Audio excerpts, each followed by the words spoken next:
Alright, welcome again to Good Choices.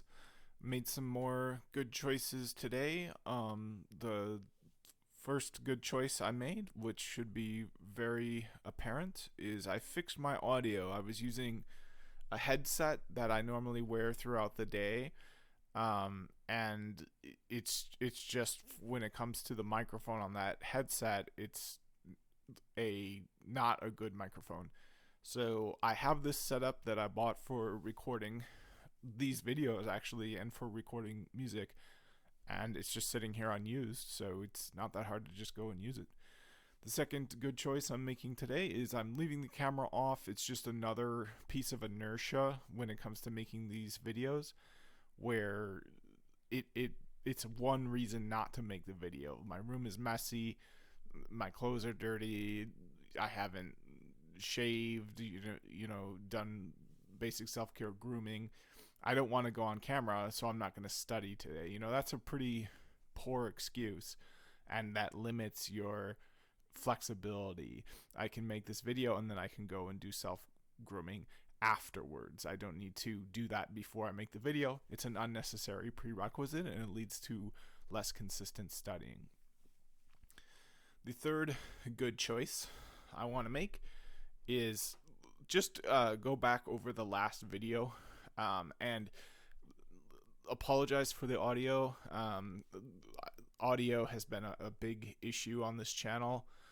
It's something I want to fix because I just kind of, if I'm doing this, I might as well do it well, and even turn it into some extra income. That would be great. So if I want to do that, I got to get the basics right. I got to get my audio working.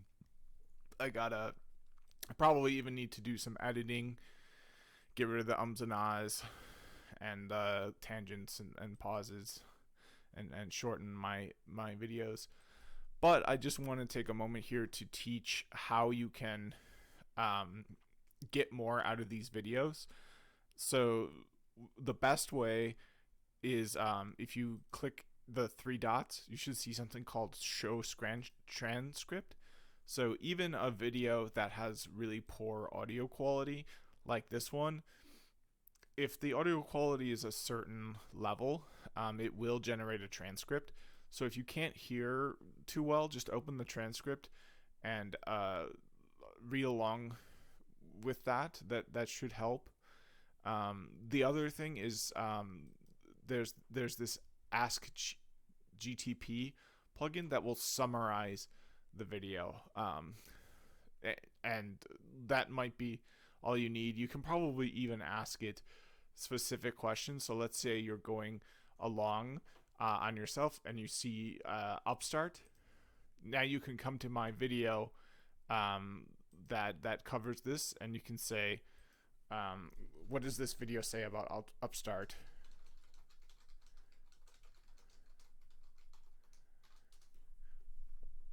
And now you can get value and content from my video without having to struggle to hear the audio. You just ask ChatGPT Web, and you can see that the video provides some information about Upstart, stating that it is an event-based replacement for the traditional initialization processes in Linux. It explains that Upstart handles starting up tests and services during boot, stopping them during shutdown, and running them dynamically based on certain conditions. Upstart is praised for its ability to start services in parallel, which significantly reduces boot time. However, the video also mentions that Upstart has been largely replaced by systemd in many Linux distributions, including Ubuntu. The creator expresses confusion about Upstart's role and its absence from their home lab. They seek clarification and additional information about Upstart's relationship to systemd. So that can be a valuable summary, because if you're going along with the materials like I was, you might get confused and think that Upstart is a part of systemd or it came after systemd just based on the structure of the learning materials. So you can get if you're confused about something like Upstart, just go to my videos, install this extension. I believe it's a just a Google extension. So I'll see about that. So here's all the extensions I have. Upstart, or sorry, not Upstart, but yeah. So Chat GPT box. This is the extension here. Just Google Chat GPT box extension. It should be equivalent for Firefox as well. Yep, and here it is. You'll get this next to all the YouTube videos you watch now, and this is great if you see like a clickbait video that says like the top 10 things for this, and you would have, and it's an hour-long video, and you watch the video and they don't even say what number 10 was, let alone 9, 8, 7 all the way to 1. So in that case, you can just ask this summary tool and it'll tell you this is clickbait. They're not saying anything related to the title. So really great tool. Recommend installing this extension. I recommend on videos you can't hear the audio very well, open up that transcript to help you understand what's being said. And most importantly, when you're going through the learning materials yourself and something's confusing, certainly ask ChatGPT itself. If you don't have the subscription, though, I think you can use it here, and also certainly try to pull as much as you can out of my video without sitting down and watching the whole thing by using this tool. And we see here that could be valuable because you can learn from some of the confusions I had about Upstart, whether or not it was a part of System D, and whether or not it became was prior to or post or in tandem with the release of System D. All right, so let's continue. I'm going to go to this lesson here, and I'm going to be taken down to where I left off. Shut down and restart. One thing I would like to do as well, which is going to be a new thing, is I like to do these breathing exercises because they help me stay calm, which is something I often need to do. So I'm going to maybe leave this running. I hope it's not distracting. Let me know in the comments. Well, I don't care. If it works for me, I'm gonna do it. Again, this channel is mostly for me to keep me motivated and excited about studying. I do what I can to help out the community with it. And as I said, you can use this ChatGPT extension tool to really get some real value out of it. That's not just a big time sink. So I'm gonna leave this on for my sake, and try to read this while remembering to breathe. Alright, shut down and restart. A very traditional command used to shut down or restart the system is unsurprisingly called shutdown. The shutdown command adds extra functions to the power off process. It automatically notifies all logged in users with a warning message in their shell sessions, and new logins are prevented. Command shutdown acts as an intermediary to sysv or systemd procedures. That is, it executes the requested action by calling the corresponding action in the services manager adopted by the system. After shutdown is executed, all processes receive the sigterm signal followed by the sigkill signal.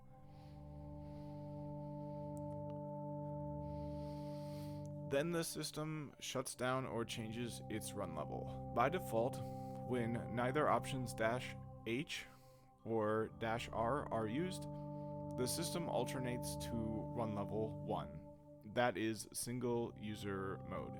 To change the default options for shutdown, the command should be executed with the following syntax. I'm sorry, this is kind of distracting for me. One thing I noticed is they mentioned run level 1, but they didn't mention.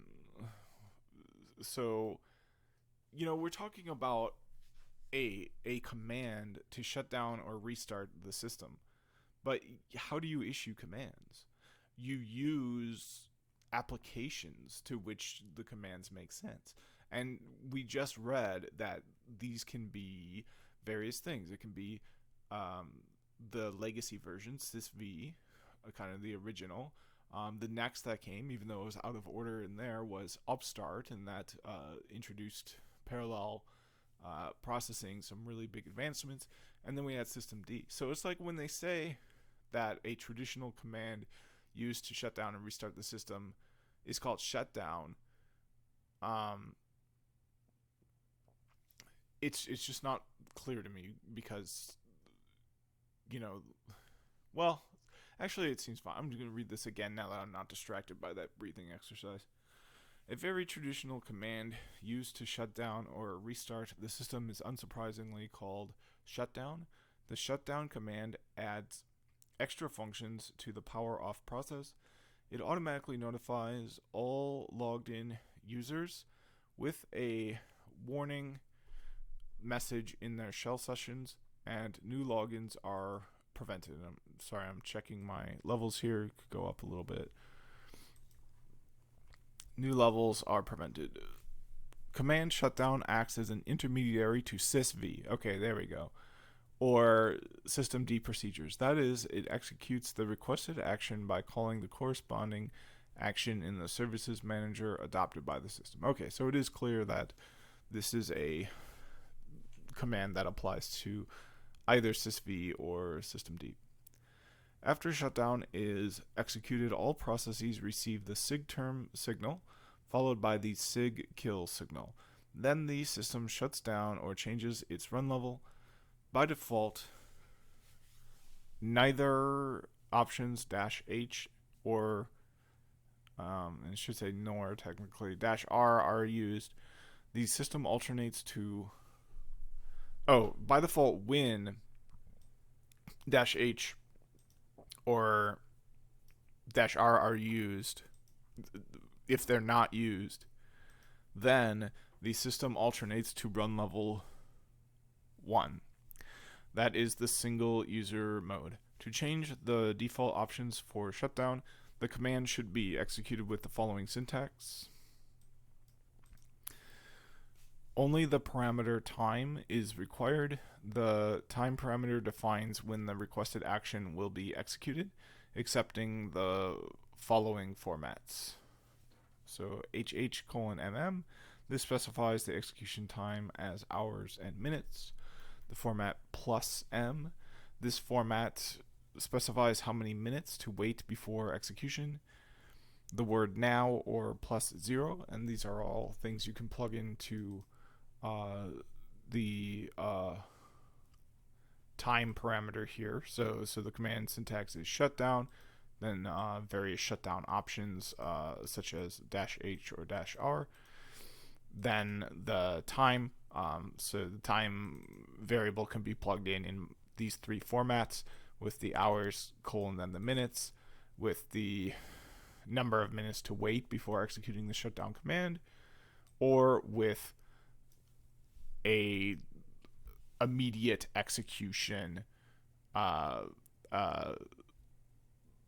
format, which you can specify with either the word now, NOW, or with +0. The message parameter is the warning text sent to all terminal sessions of logged in users.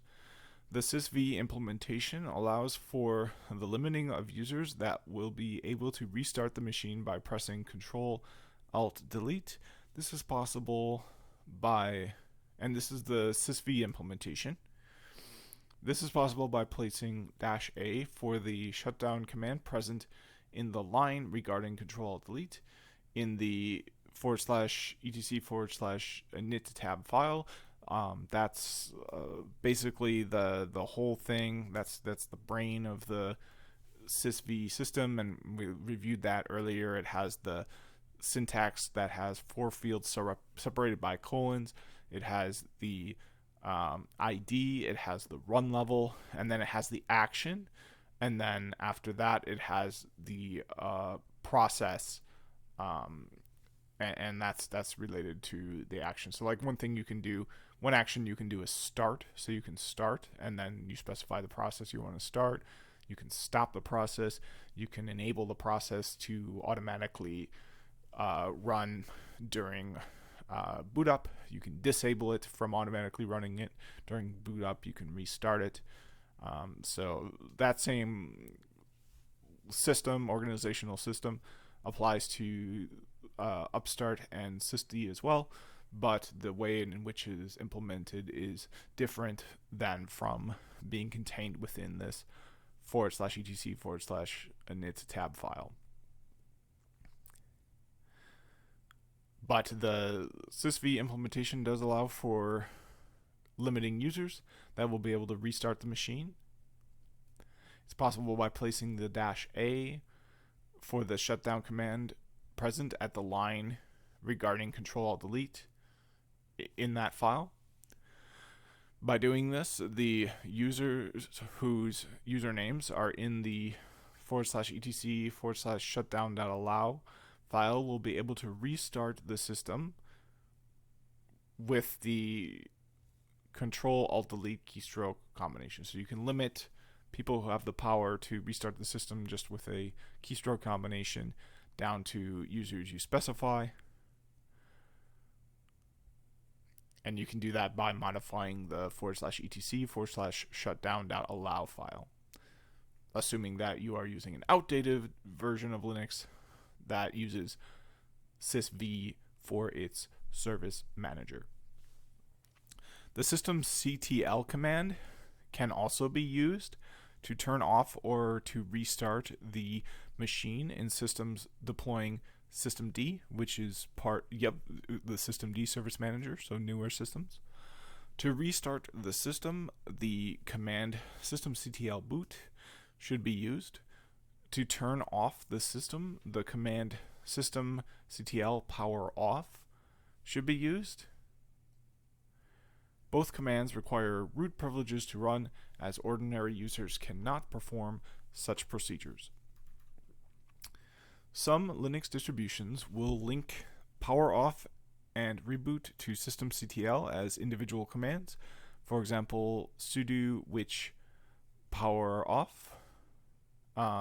So the result of that is /user /sbin /power off. So that's an example of a Linux distribution that will link it as an individual command. We do a sudo ls-l on this location. This is what that means. So they have a symlink, a link here to systemctl. So what we see is linking power off. We don't see it for reboot, we just see it for power off. We could probably see it for reboot as well, but it's linked to systemctl. Let's see if my system's doing that.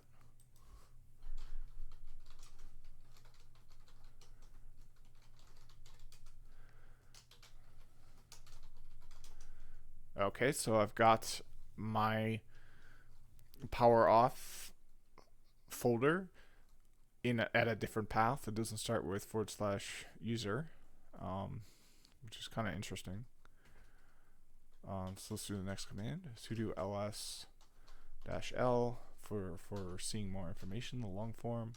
And now I got to plug in the path that showed up. So /sbin /power off. There we go. And I have that same line showing up. I have the symlink mapping it to systemctl. One thing I want to do now is change directory to the root directory, and then do sudo which power off. Okay, and it still exists at that /sbin. I thought maybe the result of that command might be relative to the present working directory I'm currently in, but that reasoning is flawed because the result actually started. The result was an absolute path, not a relevant path. It started with the forward slash. So that would not be the case that it was dependent on my present working directory, because it is an absolute path, not a relative path. Not all maintenance activities require the system to be turned off or restarted.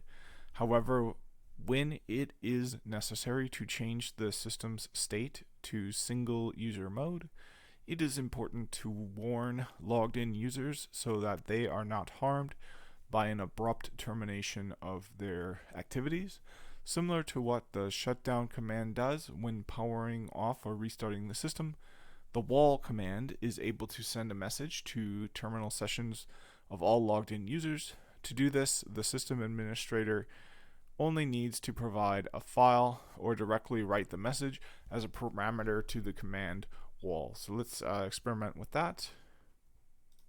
We're going to go to the home for my present working directory. We're going to type wall, hello world.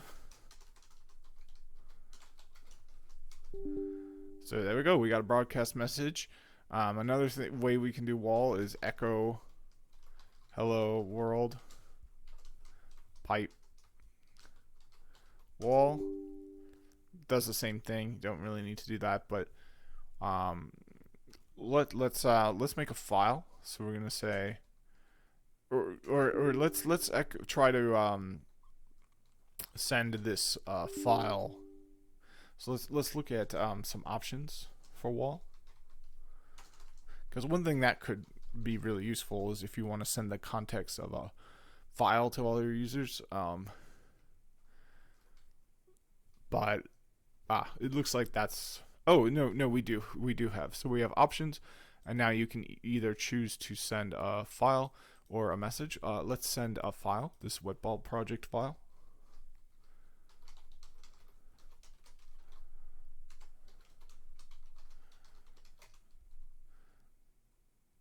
Okay, so it's not going to read the file. It says to use stdin. Let's try it with the echo. Or you know what? Let's go right to ChatGPT with this.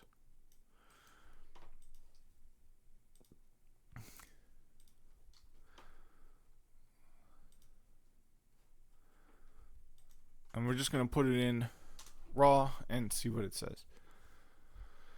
It seems like there might be a miscommunication here. Sounds like a command line input error message or misinterpretation. So wetball project could be a file or a project, but in this context it's not clear. So if we go back to our thing, it says that we can feed it in a file or a message. What I did is I fed it in a directory, so that does not work. Let's change to the wetball project directory and look at the files in the directory. So we've got a cityid collector.py file. Let's send that with wall. So wall cityid collector.py. Enter. And we got the same problem. It won't read it. Use stdin. So let's plug that raw into ChatGPT 3. So the wall command expects input, not from a file directly.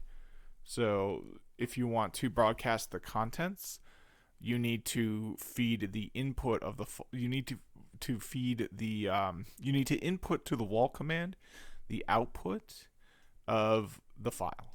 So to get the output of the file and display it, you use the cat command. So the way to send the contents of a file to other users on the system is to do cat as a terminal broadcast message. This is not the only way. There's things like FTP and stuff, but so the syntax would be cat space cdid collector pipe wall, and what that pipe does is it feeds the output of what's to the left of the pipe into the command to the right of the pipe. So the command to the right of the pipe is wall, and the output of the command cat to the left of the right will be the contents of that file, cityidcollector.py, and those contents will be sent into the wall command as the message, and that will be sent to all users. So I'm hitting enter. There we go, and we've got the that Python file being sent as a broadcast message. So broadcast messages can be problematic though, because let's say there's hundreds of users, you spam it out to everyone. People are in the middle of doing important deep work stuff on the system. You bother everyone, that's a problem. So the best kinds of messages are more unicast or multicast, just sending it to the people who need it rather than broadcasting it out as spam to everyone. But unfortunately, that does not seem to be a option. I think there might be a way to do this if you can send it directly to a TTY line, but that's looks like it's not covered in this lesson.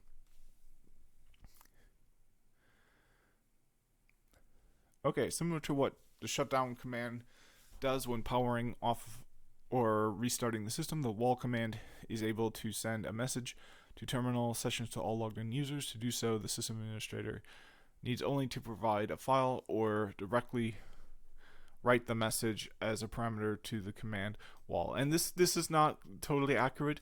The system administrator cannot provide a file to the command wall. What it needs to provide is the st out of the file. So like the result of the command cat, when you cat a file, that's what needs to be provided to wall, and you can do that with the pipe character. But if you just do wall and then the file, it won't. It might work if like the file is like a Python script and the results of the file is to print like hello world. You might be sending hello world then. You won't be sending the contents within the file though. You just be sending the results of the Python script, and that's just a guess. I could test it out, but I don't think that's warranted. So all right, so I finished with the reading. The next part is the guided exercises. I need to take a quick break, but I want to get this done in this video, so I'll be right back. Alright, I'm back, so let's try to finish this up. We're on to the guided exercises. So I'm going to use ChatGPT as my personal tutor. So I'm going to say, act as my LPIC-1 tutor. Use the Socratic method to teach me the answer to this question. So the question is, how could the telinit command be used to reboot the system? And before even asking GPT, I think I know the answer to this. So the telinit command is a part of sysv.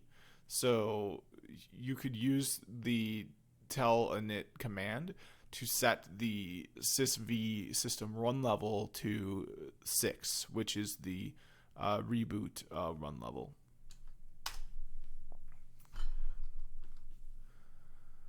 Alright, so let's use the Socratic method to approach this. Firstly, do you know what the telinit command used for?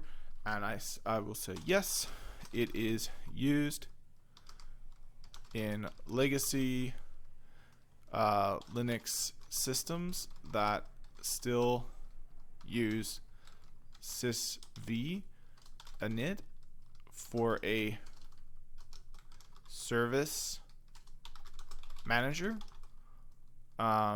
You can set the system run level with the command telinit.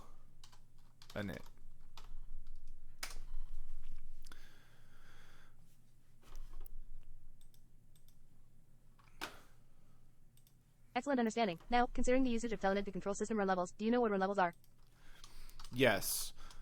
Run levels are a set of processes that are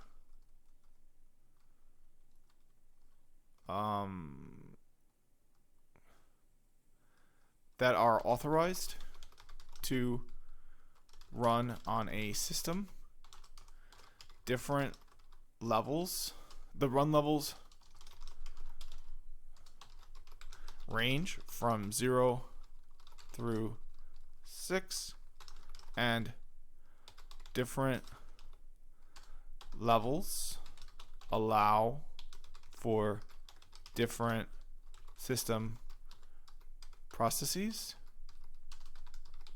For example, run level 1 is single user mode, and this allows all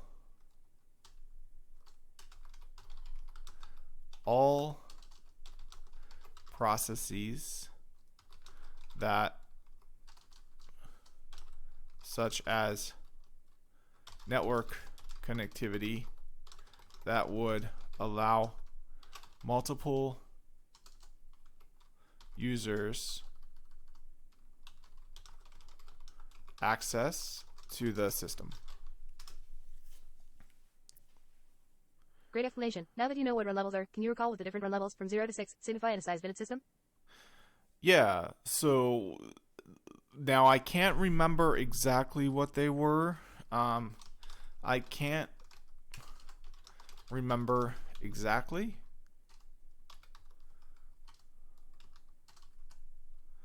No, you know what? I can remember exactly. So I'm going to say yes. Run level 0 is the I think it's like the shutdown run level.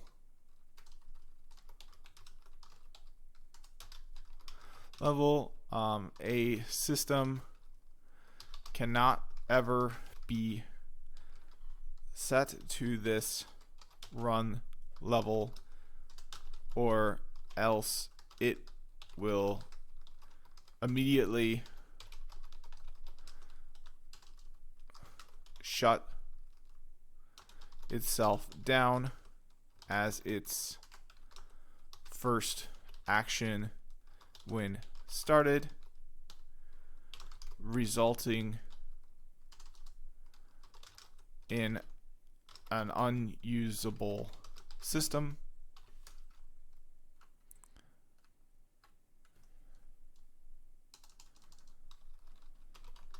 Okay. Run level 1, also known as S or S, capital, lowercase or capital, is single user mode, as mentioned previously. Okay, and then run levels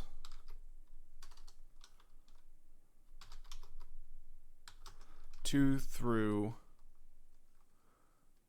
5. Oh, actually 2 through 4.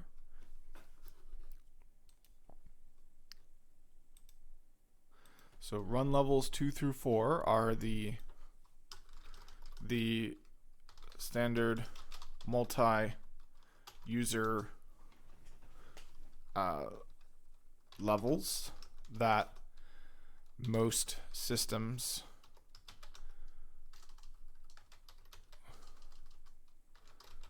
are configured to boot up to. Although there is no real difference between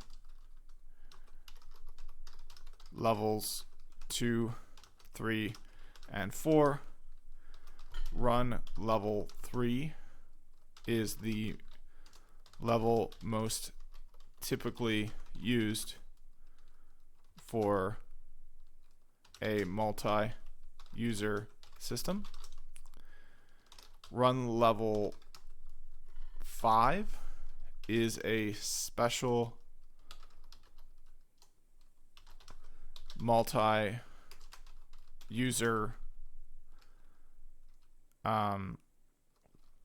run level that includes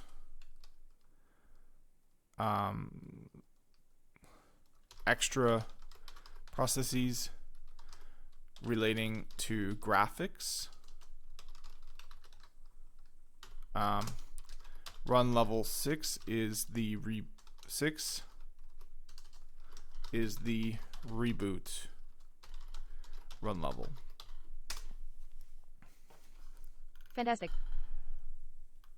Now, tying it all back to your initial question, if we wanted to use the telnet command to reboot the system, what run level would we want to change to, and how would that command look? So run level 6, and the command would look like this. So tell init 6. Exactly. Well done. So, using telnet 6 will change the system run level to 6, and as you correctly identified earlier, run level 6 is designated for system reboot in a size-finite system. Therefore, executing this command will cause the system to reboot. Please remember that this command requires superuser permissions to execute. Okay, so I technically got that wrong. It would be technically sudo telnet 6, but I guess this is assuming a superuser shell already. Let's see what the official answer is. I'm kind of suspicious of that 6. Oh, no, that is correct. Okay, good. So the command telnet 6 will alternate to run level 6. That is reboot the system. So yeah, I'm really proud of myself for remembering all that. I didn't think I would be able to. Okay, so next is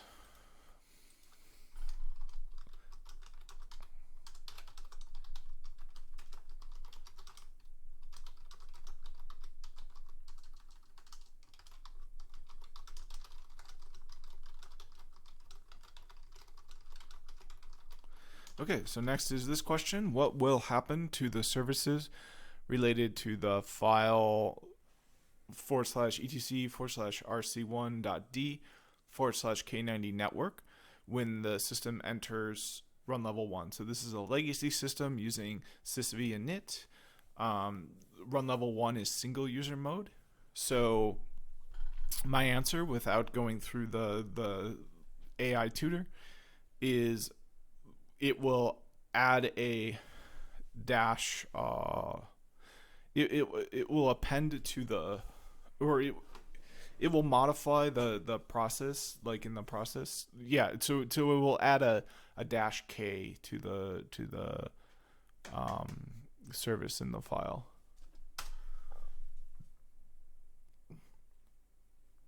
Of course, let's start by breaking down the various components of this file. Etc. RC1. D directory contains scripts that are run when the system enters run level 1, correct? So I would say correct, yes.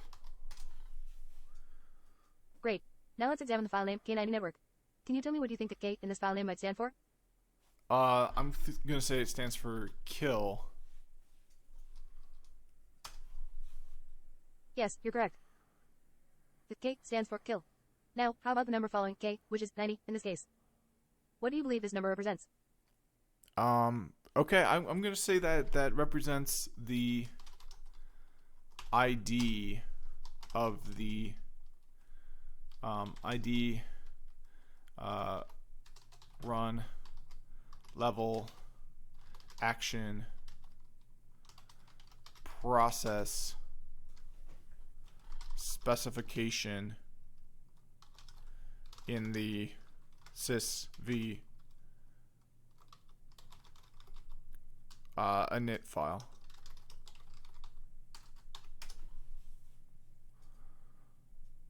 That's right, but to clarify, in the context of the scripts and etc. RC D structure, this number, 90, specifically dictates the order in which the scripts are executed when the system transitions to a particular run level. The scripts with lower numbers are executed before those with higher numbers. Does that make sense?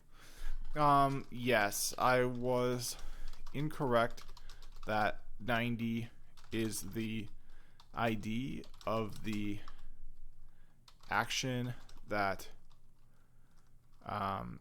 is taken on the process. Instead, it represents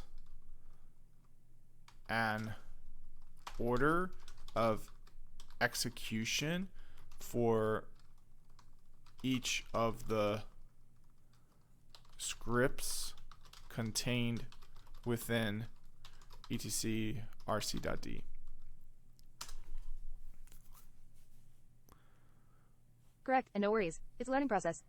Now, considering all this information, when the system enters run level 1, can you deduce what will happen to the services related to etc. RC1? Deep K90 network file? They will be killed.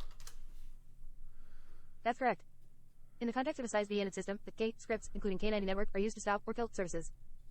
And since this script is an etc. RC1 D directory, it will be run when the system transitions to run level 1. The 90 indicates that this script will be one of the last to run, assuming there are no scripts with a number greater than 90. In summary, when entering run level 1, the services related to the etc. RC1 Deep K90 network file will be stopped. Keep in mind that the specific service being stopped here is network, as indicated by the name of the script. This type of naming convention in system design allows for a high degree of control over what services are running at different stages, run levels, of system operation. Understanding how these scripts interact with system run levels is key for Linux system administration. Is there anything else you would like to explore or any more questions you have on this topic? No, I think that covers it. So let's take a look at the official answer, see how far away from that I got. So due to the letter K in the beginning of the file name, the related services will be stopped. So that's essentially the answer I got. It's just a much simpler answer, which is good because I'm worried that the test, I'm worried about understudying more than I am about overstudying. So I'm glad I got a more detailed answer from my personal tutor. So let's use it again.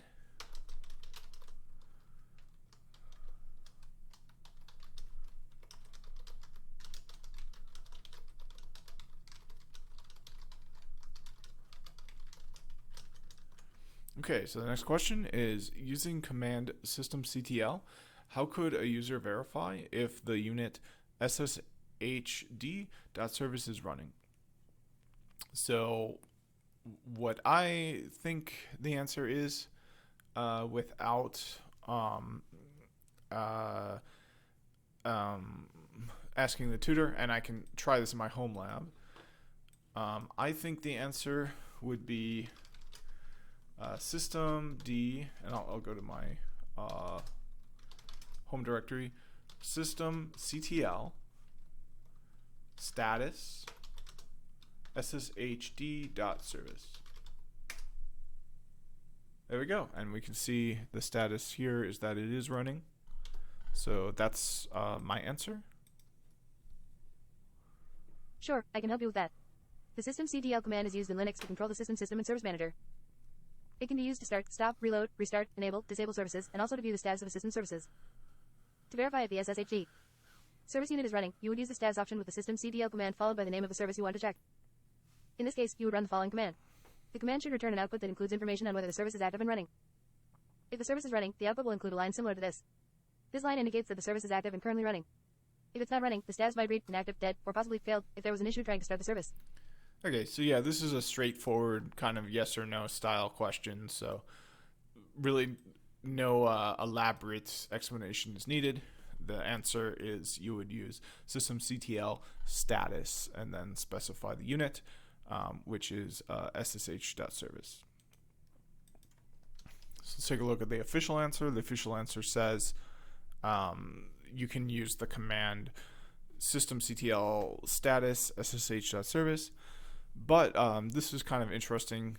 You can also use the command systemctl is-active sshd.service. Now, I don't like this answer because from what I understand, is/active does not tell you whether or not the unit is running, whatever that unit happens to be, if it's a service or if there are different kinds of units besides services. Let's take a look at the other kinds. So other kinds of units are sockets, devices, mounts, auto mounts, targets, and snapshots. Those can be running. The status can be looked at. They can be stopped. They can be started. But they can also be active or not active. I think deactivated is what it's called. So they can be yeah, so oh, I see. Actually, never mind. So I was thinking of enable and disable. Um, I was thinking that active and inactive was the same thing as enable and disable. But in fact, is active does not show whether or not the unit will load during system initialization. Instead, it shows if the unit is running or inactive otherwise. So the status will include if it's running or not, but I think you might need to use this special is active to see if it's inactive. Inactive state could be different than not running state, so you might need this special command. Let's go ahead and ask ChatGPT about this. This is a great one for ChatGPT. Okay, so I put in those two commands: systemctl status, and then the unit, and then system is active in the unit, and an explanation of both of those commands. And I'm going to ask ChatGPT, how are these commands not the same?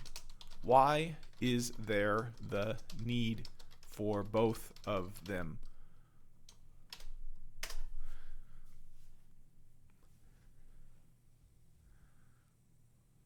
While both systemctl status unit service and systemctl is active unit service can be used to check if a system service is running, there are key differences between the two, and they are used in different contexts. Systemctl status unit service. This command provides detailed information about the service unit. It shows if the service is running or not, but it also provides additional information, such as the process ID, memory usage, C group details, and the recent log entries from the system journal. This command is often used for troubleshooting, as it provides comprehensive insight into the service's operation. Systemctl is active unit service. This command is more straightforward. It simply returns the active status of the service. Active if the service is running, and inactive otherwise. This command is ideal for scripting or automation tasks, where you might need a simple way to check if a service is running or not, without the extra information provided by systemctl status. In summary, the systemctl status command is more comprehensive, while systemctl is active is simpler and more direct. They serve different purposes and can be used in different contexts depending on what kind of information you need. And there you go. That's why it's so powerful to use these AIs as a personal tutor. That was an excellent explanation. So let's take a look at the shorter results for this sshd.service. All we want to know is whether or not it's active. We don't want the full details about whether it's loaded, about the process, about the main process ID, the tasks, the C group, any log messages associated with it. We don't want any of that. We just want to know if it's active. So we're going to change the status to is active. And all we get back is active. So when we write a script, we don't need to spend any time parsing the response. We don't need to be concerned with the size, with how much traffic we're generating. We can use that special is active command and only get the relevant information we were looking for and not have to deal with all that extra information.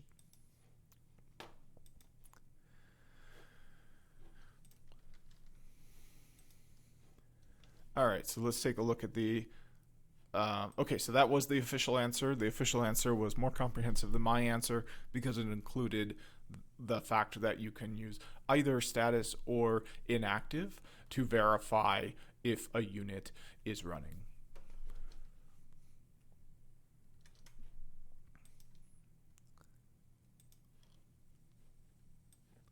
All right, so on to the next question. And I will load up my personal tutor here. So act as my LPIC-1 tutor. Use the Socratic method to teach me the answer to this question.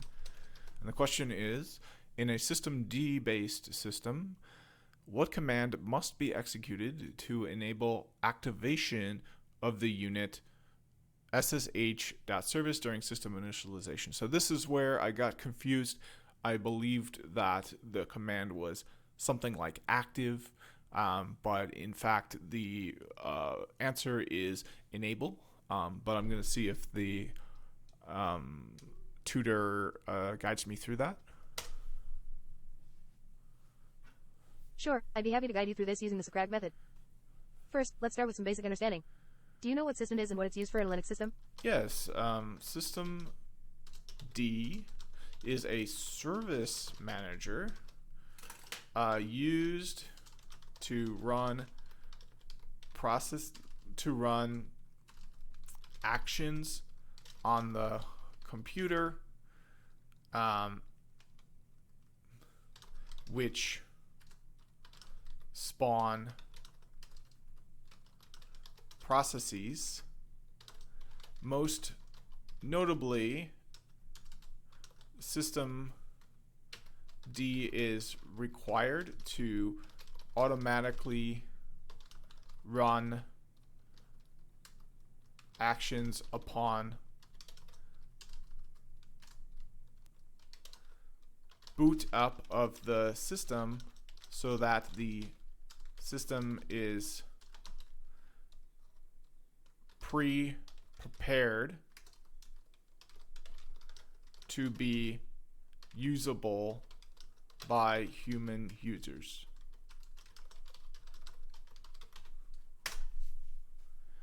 Correct. Now, in order to manage these services, system provides a set of commands. Can you name the command that is used specifically to manage services? Yes, so that's systemctl. Excellent, you're correct. Now, imagine you have a service, like SSHD. Service that you want to start every time your system boots. How would you do this with systemctl? What kind of operation would you need to perform? So I'll just enter my full answer in there. It's systemctl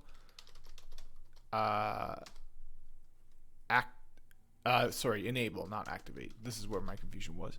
Enable, and then it would be sshd.service. Possibly sudo is necessary, but I'm going to do it without sudo for now. Yes, absolutely right. The systemctl enable command is used to enable a service to be started on boot. Just for completeness, do you know the difference between the systemctl start command and the systemctl enable command? I love it. I'm so happy it asked me that. This is wonderful. Yes, the difference is that the start command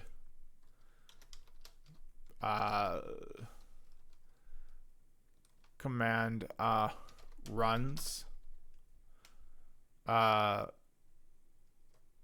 the service right now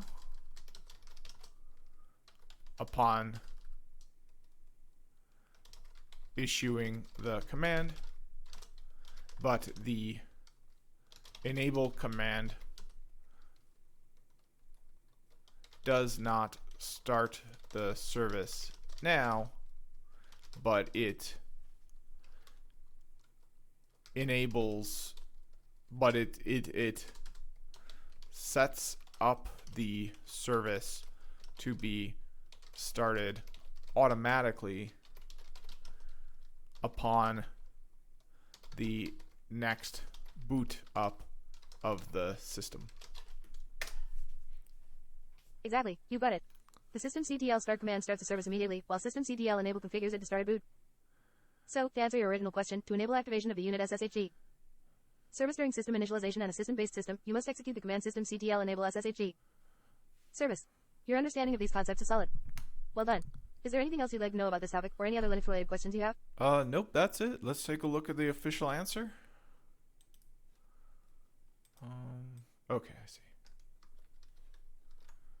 So the official answer is exactly as I said.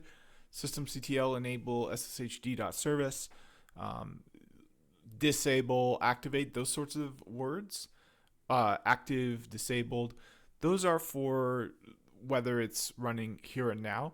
If you want to configure it to automatically start at boot up, you would use the words enable and disable. The words active and inactive are relevant to the here and now while the system is running. The words enable and disable are relevant to the actions that occur upon system boot. All right, so we finished the guided exercises. The next part is the explorational exercises. I'm feeling really good right now. I've got a good posture at my standing desk. My audio is wonderful too, which makes it more fun. It's feeding back in my own. I can hear my own voice. Yeah, I'm feeling good. Let's knock it out. Explorational exercises. In a sysv based system, suppose the default run level defined in /etc/init tab is 3, but the system always starts in run level 1. What is the probable cause for that? All right, so I'm going to use ChatGPT as my personal tutor. So act as my LPIC-1 tutor. Use the edX method to teach me the answer to the following question. Okay, so I'm just going to put it in. I'm not sure if I have an answer. I could guess, but guessing is problematic. A lot of the times you can reinforce something that you thought you understood, but you understood correctly, and then you have to unlearn that, which can be difficult. So I'm just going to put it in and have the tutor guide me through this. Of course, let's walk through this problem together. You already know that run levels are a part of the system being in a process, which Linux distributions use to define what state a system should be in after booting. In your question, you mentioned that the default run level is set to 3 and etc. in a dev file, yet the system consistently starts in run level 1. Before jumping to conclusions, it's helpful to understand what these run levels represent. Can you tell me what run level 3 and run level 1 usually denote in a system being in its setup? Yes, so run level 3 is a multi-user run level, but run level 1 is a single. I'm just going to say, so run level 3 is multi-user mode.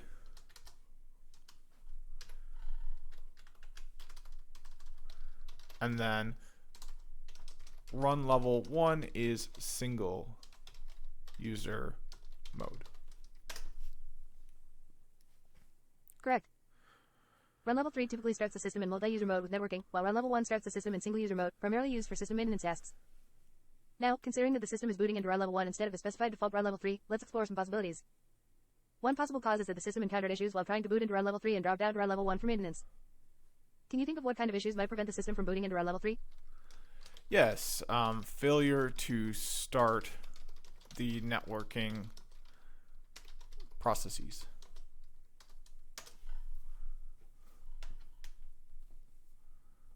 Excellent, yes. Problems with network initialization are among the common issues that can prevent a system from successfully entering run level 3. It's also worth noting that the run level could be manually set at boot time, overriding the default value. Let's consider how one could manually set the run level during system startup. Do you remember how it can be done? I think I do. I mean, you can always enter the command init. What was it? I forget what it was, but it's like init1. I forget what it was. I'm going to say init1, and hopefully it will detect that as an incorrect response and lead me to the correct response. You're on the right track. The init1 command indeed changes the run level to 1, but it is generally used after the system has already booted. If you want to set the run level during system startup, you would typically append a number to the end of the kernel line in the bootloader, like grub. Another scenario worth considering is the possibility of a misconfiguration in etc. in a dev file itself. Although the default run level is set to 3, a misconfigured in a dev file could still lead the system to boot in single-user mode. Given these possibilities, how would you go about troubleshooting this issue? Yeah, so you would look inside the DC init tab file and check the and ensure that there is no misconfiguration. And before I do that, I'm gonna take a look at what that command actually was. Oh, telnet. That's right. Reviewing the etc. in a dev file is a great first step. You should verify if the default run level is indeed correctly set to 3. The line defining the default run level should look something like this. It, 3, in default. However, since the issue persists, you might want to examine more than just the in a dev file. Considering the possibility of boot time overrides and networking issues, what other steps can you take to troubleshoot? Okay, so there's the file, there's okay, this is interesting. And what other steps could you take to troubleshoot networking issues? So you could look at you could verify the system services. I kind of forget how to do that, but you could use the init command to verify the system services. Is that correct? Oh, so I've reached the limit for ChatGPT 4. The default model. Absolutely. The telnet command allows you to directly change the system's run level. By using it, you can verify the current run level and also initiate a transition to a different run level. To investigate the issue further, you can try the following steps. Check the current run level by running the run level command. This will provide you with the current run level information. If the current run level is indeed 1, you can use the telnet command to switch to run level 3. Execute sudo telnet 3 to attempt the transition. Observe the system's response after initiating the run level change. If there are any error messages or warnings, they can provide valuable insights into the underlying issue. Verify if the networking services are starting up properly. You can check the status of networking services using commands like systemctl status network or service network status, depending on your specific distribution. By following these steps, you should gain a clearer understanding of the issue at hand. Let me know if you have any questions or if there's anything else I can assist you with. Okay, so the response was worse. I'm going to vote on that. It's no longer acting as a tutor. It's just outputting information. But I think I'm satisfied with that. So although the file... So in a sysv-based system, suppose the default run level defined there is free, but the system only starts run level 1. What is a probable cause for that? And my answer is that run level 1. Now this is a sysv-based system. In a system D-based system, I would say that run level 1 is set to enable. So maybe my answer here is that there's an equivalent thing for sysd. Okay, so the true answer is that the parameters 1 or s may be present in the kernel's parameter list. Okay, and I don't understand that. Let's have the default version of so explain further this answer. Certainly, the probable cause for the system always starting in run level 1, despite the default run level being defined as 3 in, etc., in and out, could be the presence of the parameters 1 or s in the kernel's parameter list during the boot process. Let's delve deeper into this explanation. When the Linux kernel is booting, it receives various parameters that can affect its behavior. These parameters can be passed from the bootloader, such as grub, to the kernel. One such parameter is the init parameter, which determines the initial run level. If the kernel's parameter list includes the value 1 or s for the init parameter, it instructs the system to start in run level 1 or single user mode. This overrides the default run level specified in, etc., in and out. Single user mode is primarily used for system maintenance and recovery tasks, allowing only the root user to log in. To further investigate whether these parameters are present, you can review the boot configuration. In most Linux distributions, you can find the boot configuration file in the boot directory. Look for files like grub, cfg or menu, lsd, depending on your specific distribution and bootloader. Search for the line that starts with kernel and contains the init parameter. Check if it specifies 1 or s. If you find that the init parameter is set to 1 or s in the boot configuration, you can modify it to the desired run level, in this case, 3, to ensure that the system boots into the intended default run level. I hope this clarification helps. Let me know if you have any further questions or if there's anything else I can assist you with. Yeah, so that helped a lot. The answer, to put it more clearly, will be that in a sysv-based system, sysv is a service manager. So in the files associated with the service manager, which are in /etc/init tab, or that's like the main configuration file for your service manager, yes, you can set the default run level, but that's just one place you can set it, is in the files of the service manager. Before the service manager is even loaded, we remember the boot process, and it's a bit different for UEFI or for BIOS, but we remember that the kernels, the grub bootloader launches the kernels, so you can set the run level before the service manager is initialized. You can do it before that process occurs.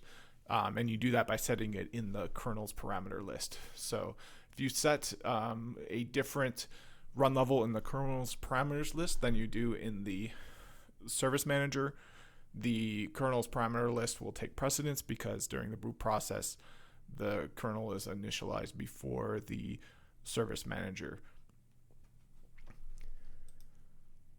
The service manager could not start without the kernel, from what I understand.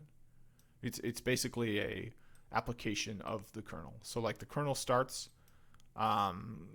it starts with a parameter list, and then included in that list is the run level. Then starts your service manager, which has a default run level, but in this case with sysv, the kernel parameter list takes precedence, which kind of leads me to another question that I'm going to ask. Okay,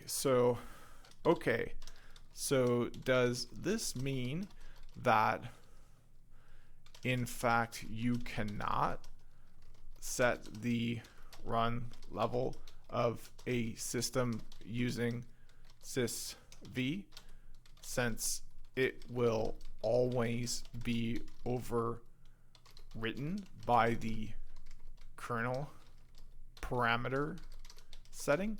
And I think the answer is no, because that kernel parameter, you don't have to set it. It's optional to set it.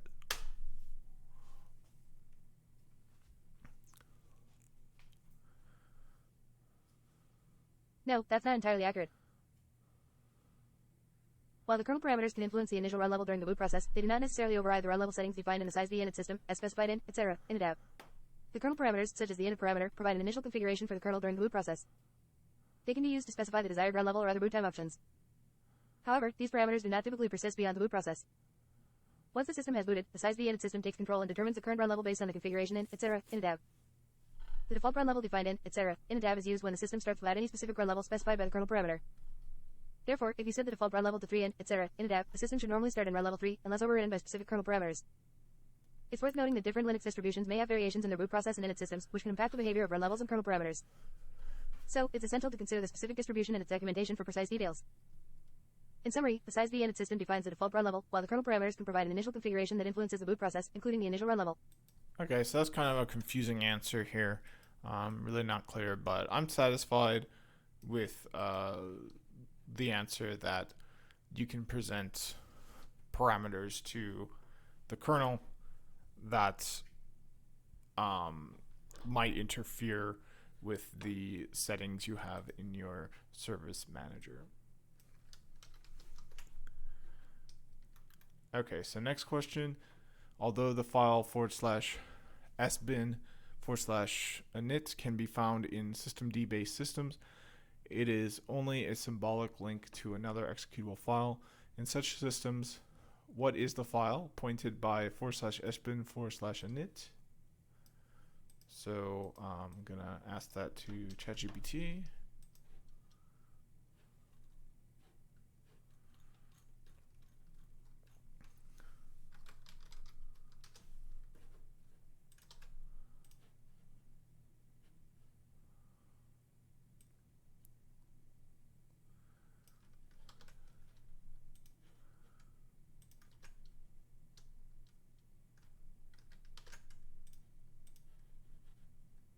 I don't have access to that, so I'll use the default model. Let's explore this question using the Socratic method. I'll ask you a series of questions to help you arrive at the answer. What is the purpose of the sbin init file in a Linux system? Do you know what a symbolic link is? If so, how would you describe it? Considering that sbin init is a symbolic link, what might be the reason for using a symbolic link instead of directly pointing to the actual executable file? Are you familiar with system? If yes, can you provide some information about its role in Linux systems? Given that sbin init is a symbolic link in system-based systems, where do you think it might be pointing to? What could be the purpose of that file? By answering these questions, we can gradually build up your understanding of the topic and help you arrive at the correct answer. Take your time to think about each question before moving on to the next one. Okay, so you know what? I think I want to do this in another part because the tutor is just not cutting it for me with the default model. It's so much better in ChatGPT 4. So I'm gonna cut the video here, and then when I come back, I'll make another video, maybe go back and review these, but I'll finish up the explorational exercises and then the summary, and then after that I will be moving on to the next section.